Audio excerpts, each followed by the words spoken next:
Games for me are better than any other medium. They're interactive, they're immersive, especially with stuff like Oculus Rift and Morpheus and the kind of VR tech.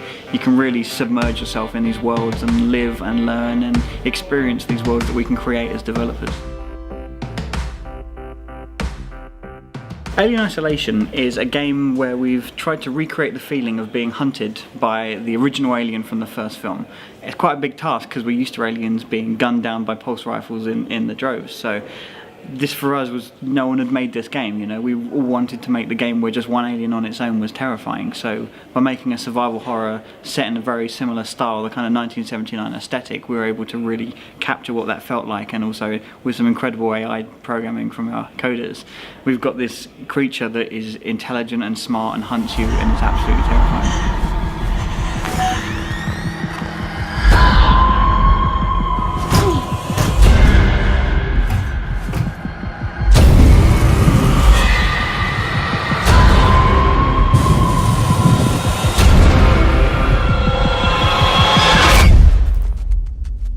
To shut the book. Ripley. I think people will still be making big games. I think people will make games specifically for virtual reality, and I think there's still going to be a place for home consoles, handhelds. I mean, you could ask the same about mobile gaming. A few years back, people were like, video games are appearing a lot on mobile phones. Is that going to kill the industry? Like, well, no, actually, it's still going, and it's succeeding alongside it. We made Monument Valley earlier this year. It's on iOS and Android. Now, we describe it as a game about architecture, perception and beauty. Now, at its simplest form, it's a game in which you control a character around just by tapping on the screen. It's a small faceless character, usually surrounded by some abstract and beautiful architecture. And it's just about exploring the environment and interacting with the environment to create these beautiful illusions. I would like for game developers to be happy to take more risks, I think. And just because somebody says this is the only way to make a game, doesn't mean that's true. And at least for us with Monument Valley, we believed we could make a premium experience and that people would play it and enjoy it.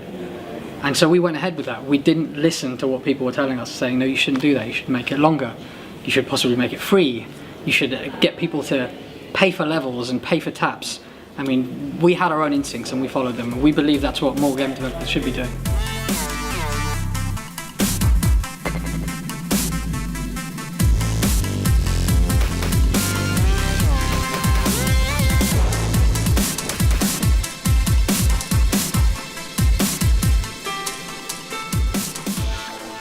Sure if gaming is overtaking things, but there are certainly going to be elements of gaming that are more successful than movies, but they all go through phases. I think it's all a case of peaks and troughs, whereby you'll get blockbuster games which can come out and make it look like the industry is massively more profitable, but actually there's a few games that are making huge amounts of money and an awful lot of games that aren't doing that well, whereas the average movie might do better. So it's hard to say, but it's definitely more.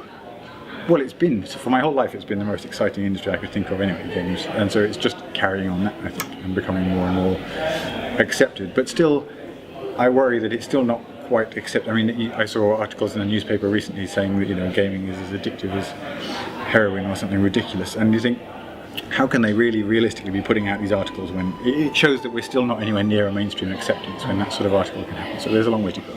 Personally, I feel that as an art form, I mean, you have very talented, very creative people that work on all of the games that we've seen from the beginning of time. I mean, there is a creative thing that people have, and they just they're building things that they love, that they want people to share and play and engage with. And I think as an art form, it's just maybe it's that it's not recognised on a broader scale that it's an art form just yet. Maybe that's what it is, but I mean, personally, I see it as an art form, and that people have creative freedom to really push the boundaries with their art and their vision, and with indie developers in particular. I mean, we're looking at that, then we're seeing some really exciting stuff from them, and you can really see that they're influenced by everything that's happening around them, or there might be a particular game that they're very nostalgic about, and you see that they've taken that and interpreted it in a completely different way, really pushing boundaries and making you think differently about games and innovating in some really interesting ways as well.